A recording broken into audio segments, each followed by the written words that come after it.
नमस्कार साथियों, स्वागत है आप सभी का एक बार फिर से अपने YouTube channel DC geography classes में।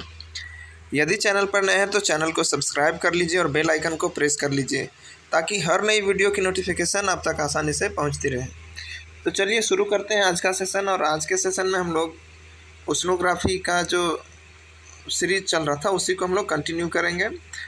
और ओशनोग्राफी में हम लोगों ने महासागरों का वर्गीकरण यानी ओशंस का क्लासिफिकेशन को हम लोगों ने देख लिया था, जिसमें प्रकाश के आधार पर हम लोगों ने इयोफोटिक जोन, डायस्फोटिक जोन और अफोटिक जोन में डिवाइड किए थे। डेप्थ के अकॉर्डिंग हम लोग एपीपैलेजिक, मेसोपैलेजिक, बैथियोपैलेजिक और एब्सोपैलेजिक 4 भागों में हम लोग इसका क्लासिफिकेशन करके देख लिए थे। नेक्स्ट, आकृति के आधार पर हम लोग देखे थे, तो इसके 2 भाग में हम लोग डिवाइड किए थे इसको। एक महासागरीय या महाद्वीपीय सीमांत था और एक अगाध सागरीय क्षेत्र था। तो सक्रिय और निष्क्रिय जो महासागरीय सीमांत है इसका 2 पार्ट था, एक निष्क्रिय सीमांत और एक सक्रिय सीमांत। तो जो सक्रिय सीमांत है इसको हम लोग पुनः 5 उपभागों में बांटे थे, और वो 5 भाग था continental shelf, continental slope, continental rise, abyssal plain और ओशनिक ट्रेंच। तो इसमें से हम लोग पहला भाग को देख लिए थे जो महाद्वीपीय मग्न तट है, कॉन्टिनेंटल शेल्फ जो है, इसके बारे में हम लोगों ने देख चुके थे। आज हम लोग इसके आगे बात करेंगे और इसके आगे बात करेंगे कॉन्टिनेंटल स्लोप की, यानी महाद्वीपीय मग्न ढाल की। तो अगर महाद्वीपीय मग्न ढाल की बात करें तो यह एक ट्रांजिशन जोन होता है, यह एक संक्रमण का क्षेत्र होता है। किसके किसके बीच? तो महाद्वीपीय मग्न तट यानी कॉन्टिनेंटल शेल्फ और जो गहन सागरीय मैदान है यानी एबेसल प्लेन, इसके बीच में होता है आपका कॉन्टिनेंटल स्लोप। आई होप कि आपको समझ में आ गया होगा। मान लेते हैं कोई ओशन का रिलीफ है, तो ये हमारा कॉन्टिनेंटल शेल्फ हो जाता है और ये स्लोप हो जाता है। और यहाँ जो हमारा एबेसल प्लेन है इसके बीच का जो क्षेत्र है वही कहलाता है कॉन्टिनेंटल स्लोप यानी महाद्वीपीय मग्न ढाल। यानी एक ट्रांजिशन जोन है कॉन्टिनेंटल शेल्फ और जो ओशनिक एबेसल प्लेन है उसके बीच। अगर इसकी स्लोप की बात करें तो 2 से 4 डिग्री के बीच इसका स्लोप होता है, इंक्लिनेशन होता है, झुकाव होता है। ठीक है। अगर इस क्षेत्र की गहराई की बात करें तो लगभग 2000 से 3000 मीटर के बीच इसकी गहराई होती है जो कॉन्टिनेंटल स्लोप होता है। कुछ आगे पीछे हो सकता है लेकिन ऑन एन एवरेज हम मान के चलते हैं कि 2000 से 3000 मीटर के बीच इसकी गहराई होती है। और समुद्र के इतने गहरे क्षेत्र में कॉन्टिनेंटल स्लोप का जो आकृति है वो देखने को मिलता है। अब चूंकि ये वर्ड से ही पता चल रहा है मग्न ढाल यानी स्लोप, कॉन्टिनेंटल स्लोप, तो इस क्षेत्र में जो अवसाद होते हैं इसका जमाव नहीं होता है। ठीक है, इस क्षेत्र में अवसाद का जमाव नहीं होता। यहाँ जमाव होना चाहिए था, वो गलती से वो टाइप हो गया है जवाब, लेकिन यहाँ कोई जमाव नहीं होता है, कोई सेडिमेंटेशन नहीं होता है इस स्लोप के ऊपर। क्योंकि जो भी स्लोप होता है अगर स्लोप पे कुछ आप रखेंगे तो वो लुढ़क के नीचे ही चला जाता है, तो वो एबेसल प्लेन में ही जाके डिपॉजिट होगा। तो इसलिए कॉन्टिनेंटल स्लोप में कोई सेडिमेंटेशन नहीं होती है। कैनियन हो गया, गर्त हो गया और खाइयाँ यहाँ पाई जाती है। जो कैनियन है वो आपका पाया जाएगा इस क्षेत्र में कॉन्टिनेंटल स्लोप में। यहाँ ट्रेंच आपको मिलेगा देखने को और यहाँ खाई भी देखने को मिलेगा। ठीक है। अगर पूरे महासागरों में बात करें तो दुनिया के पूरे महासागरों का 8.5% क्षेत्र पर कॉन्टिनेंटल स्लोप का एक्सटेंशन है, विस्तार है। ये काफ़ी इम्पोर्टेंट है। अगर हम ओशंस वाइज देखें, समुद्र वाइज या महासागर के दृष्टिकोण से, तो सबसे ज़्यादा जो मग्न ढाल है कॉन्टिनेंटल स्लोप है वो आपका अटलांटिक महासागर में है, 12.4%, 12% जो महाद्वीपीय मग्न ढाल है वो अटलांटिक में मिलता है। नेक्स्ट है प्रशांत महासागर, दूसरे नंबर पर आता है जहाँ 7% जो क्षेत्र है वो कॉन्टिनेंटल स्लोप है। थर्ड में आता है हिंद महासागर यानी इंडियन ओशन। तो अटलांटिक महासागर में कॉन्टिनेंटल स्लोप अधिक होने के पीछे जो कारण है वो ये है कि यहाँ जो सी फ्लोर स्प्रेडिंग हो रहा है ठीक है। मध्य अटलांटिक कटक का जो मिड अटलांटिक रिज का जो फॉर्मेशन हो रहा है, निर्माण हो रहा है, उसके कारण यहाँ जो स्लोप का फॉर्मेशन है वो काफ़ी देखने को मिलता है। इसलिए भी अटलांटिक महासागर में कॉन्टिनेंटल स्लोप का जो परसेंटेज है वो अन्य महासागरों की तुलना में अधिक है।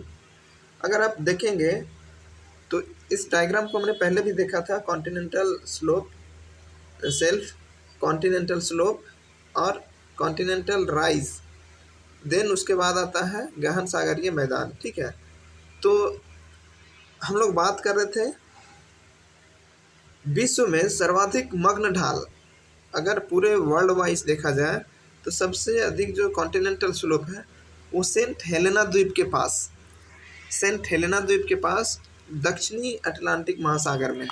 अब मैप में देखिएगा कि जो सेंट हेलेना द्वीप है वो कहाँ अवस्थित है, ताकि आपका एक दिमाग में एक इमेज बने, और एक आप जब भी सेंट हेलेना की बात किया जाएगा तो आप वहाँ आसानी से पहुँच सकते हैं इमेजिन करके। ठीक है, तो विश्व में सर्वाधिक जो मग्न ढाल है वो सेंट हेलेना द्वीप के पास दक्षिणी अटलांटिक महासागर में है। ठीक है, जहाँ मग्न ढाल समाप्त हो जाते हैं वहाँ महाद्वीपीय उत्थान या उभार पाए जाते हैं, जिसे सी माउंट कहा जाता है। ओके, जहाँ मग्न ढाल समाप्त हो जाते हैं वहाँ महाद्वीपीय उत्थान या उभार पाए जाते हैं, जिसे सी माउंट कहा जाता है। जैसे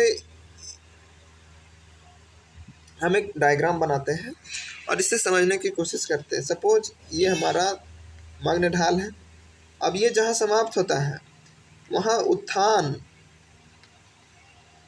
उत्थान पाया जाता है, और ये क्या कहलाता है, सी माउंट। यानी समुद्र के अंदर जो पर्वत नुमा आकृति होती है उसे हम लोग सी माउंट कहते हैं। ठीक है, यानी स्लोप और एबेसल प्लेन के बीच में जो क्षेत्र पाया जाता है, जो उभरा हुआ है, उसे सी माउंट कहा जाता है। ओके, अब सी माउंट क्या है तो उसको भी देख लेते हैं। महाद्वीपीय उत्थान 1.5% भाग यानी 1.5% भाग पर इसका विस्तार पाया जाता है पूरे ओशंस में। इसका जो स्लोप है वो 5 डिग्री से कम इसका इंक्लिनेशन होता है, ढलान होता है। महाद्वीपीय मग्न ढाल और गहन सागरीय मैदान के बीच संक्रमण क्षेत्र होता है। अभी हम लोगों ने देखा जो स्लोप है और एबेसल प्लेन है उसके बीच ये ट्रांजिशन जोन होता है। यह गहन सागरीय मैदान के चारों ओर वलयाकार रूप में यानी रिंग के रूप में फैला होता है, वलय के रूप में फैला हुआ होता है। जो कॉन्टिनेंटल राइज है वो। नेक्स्ट हम बात करते हैं एबेसल प्लेन यानी गहन सागरीय मैदान की। तो अगर गहन सागरीय मैदान की बात करें तो यह समतल क्षेत्र होता है। ठीक है, ये जो एबेसल प्लेन होता है ये प्लेन एरिया होता है, समतल क्षेत्र होता है, जो पूरे महासागर के 75.9 यानी मान लेते हैं कि 76% भाग पर फैला है। अगर पूरे विश्व के समुद्रों की बात करें, पूरे समुद्र की बात करें, तो उसमें से जो रिलीफ फीचर है उसमें सबसे ज़्यादा जो विस्तार है वो गहन सागरीय मैदान का ही विस्तार पाया जाता है, जो कि लगभग 76% भाग पर पाया जाता है। ओके, इस क्षेत्र की औसत गहराई की क्या बात करें, ऑन एन एवरेज डेप्थ की, तो 3000 से 6000 मीटर के बीच होता है, जो कि एबेसल प्लेन का होता है। ढाल इसका अत्यंत मंद होता है, इसमें ढाल बहुत कम होता है, यह ना के बराबर होता है। अब इस क्षेत्र में सर्वाधिक गाद, मृत्तिका एवं पंख पाए जाते हैं। अभी हम लोगों ने देखे थे कि कोई एरिया में इस प्रकार का है, ये कॉन्टिनेंटल शेल्फ हो गया, ये स्लोप हो गया, यहाँ एबेसल राइज हो गया उत्थान, उसके बाद एबेसल प्लेन हो गया।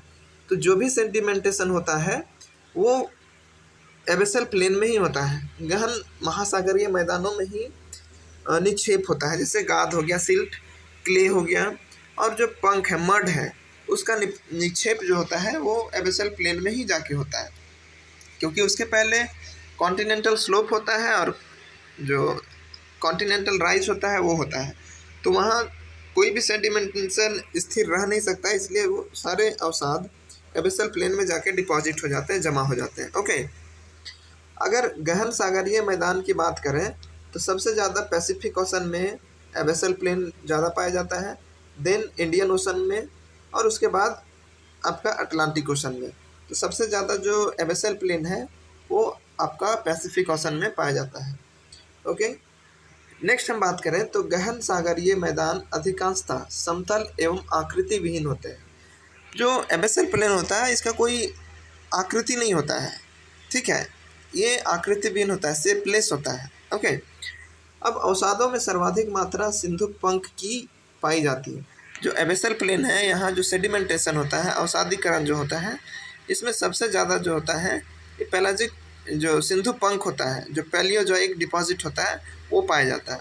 अब ये सिंधु पंख होता क्या है, तो बेसिकली ये जो समुद्री जीव जो मर जाते हैं, सड़ जाते हैं, गल जाते हैं, या जो समुद्र में वनस्पति है, पेड़ पौधे हैं, उनके अवशेष, ठीक है, या फिर जो ज्वालामुखी यानी वॉल्केनिक इरप्शन से जो डस्ट निकलते हैं उनका एक मिश्रण होता है, ठीक है।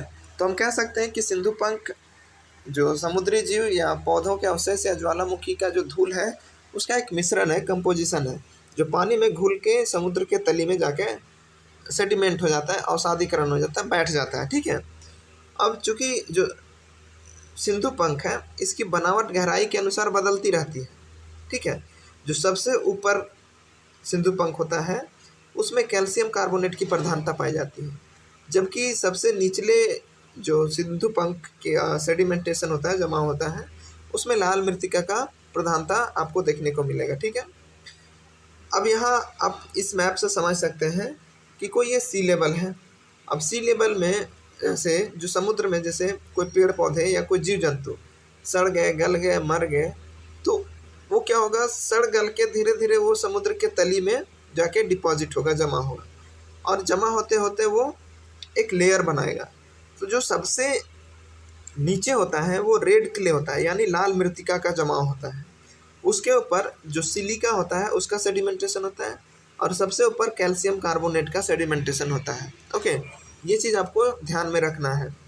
अब चूना तथा सिलिका के मात्रा के अनुसार सिंधु पंख को दो भागों में बांटा गया है।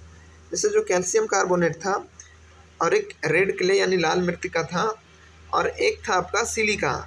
ये तीन प्रकार के जो सिंधु पंख है वो समुद्र में पाया जाता है। तो चूना और सिलिका के अनुसार, मात्रा के अनुसार, यानी जो चूना की मात्रा है और जो सिलिका की मात्रा है उसके आधार पर सिंधु पंख को दो भागों में विभक्त किया गया है। एक हो गया चूना प्रधान सिंधु पंख और दूसरा हो गया सिलिका प्रधान सिंधु पंख।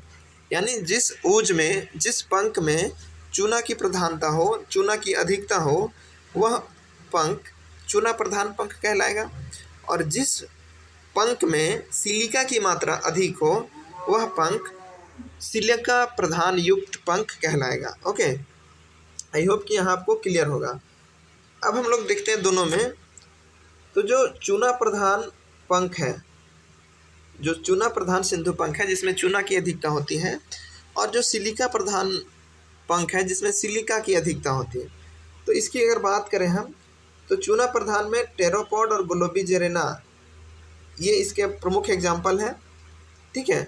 जो टेरोपॉड है और ग्लोबिजेरेना ये कौन सा पंख है, तो ये चूना प्रधान पंख है।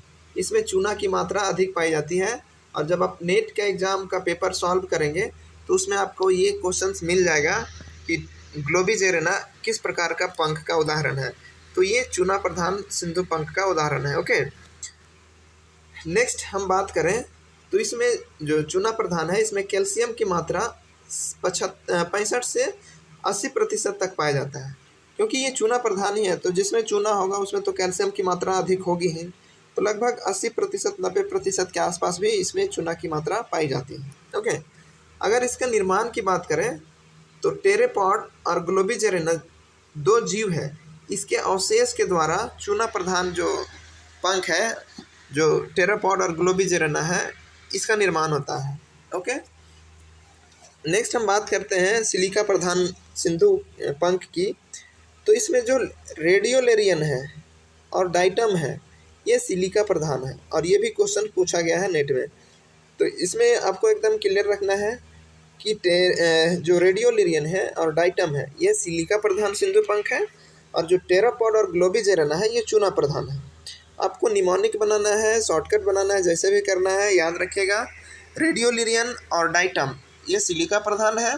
टेरापॉड और ग्लोबिजेरेना ये सिंधु प्रधान है, चूना प्रधान है। ओके, अब जो रेडियोलेरियन और डाइटम है, इसका निर्माण रेडियोलेरिया और डाइटम तथा फोरामेनिफेरा जीवों के अवशेषों के निक्षेप से होता है। और ये एग्जाम में प्रश्न पूछा गया है।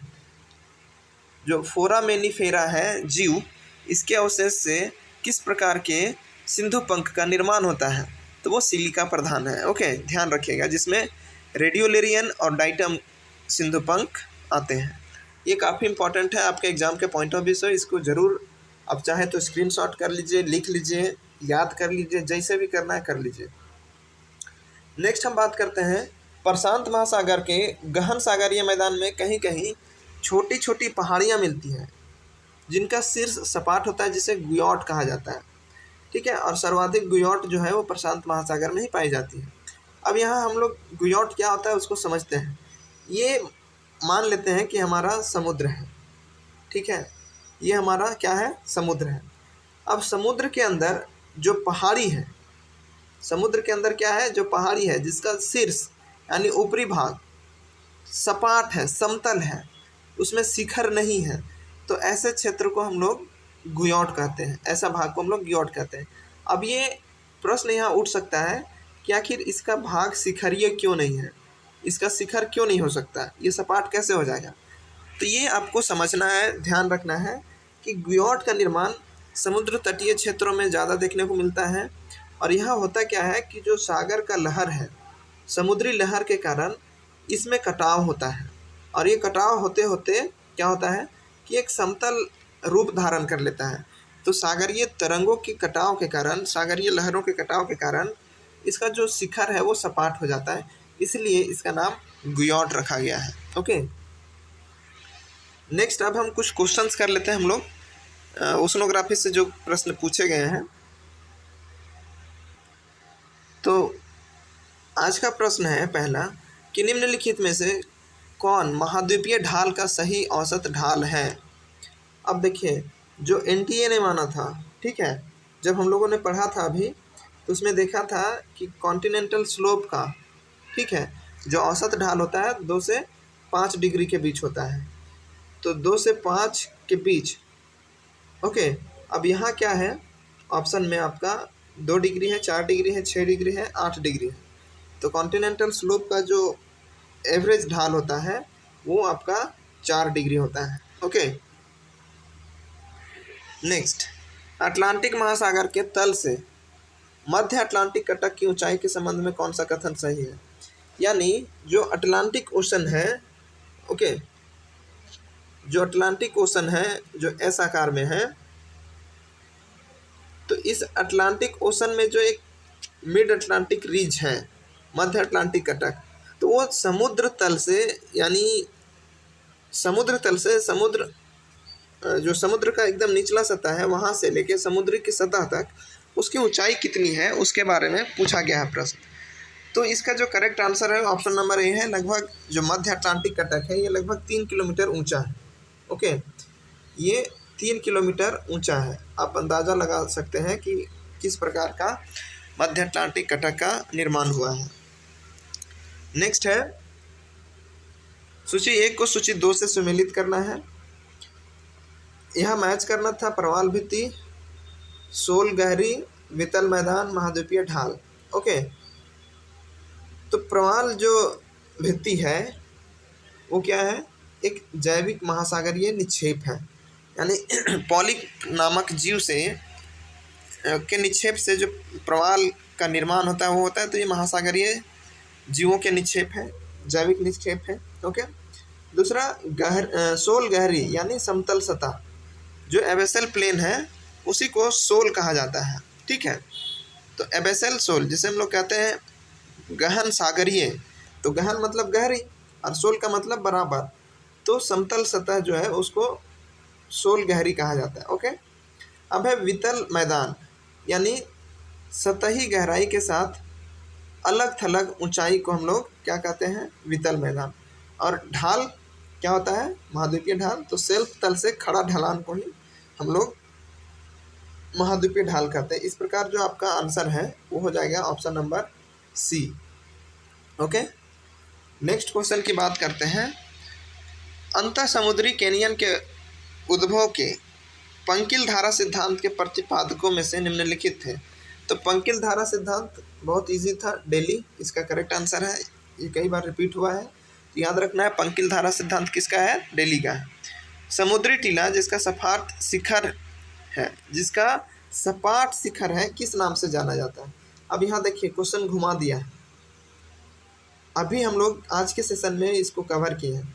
समुद्री टीला जिसका शिखर सपाट है, यानी सपाट शिखर, तो ये क्या अभी हम लोग कहे थे इसको, गुयॉट, ठीक है।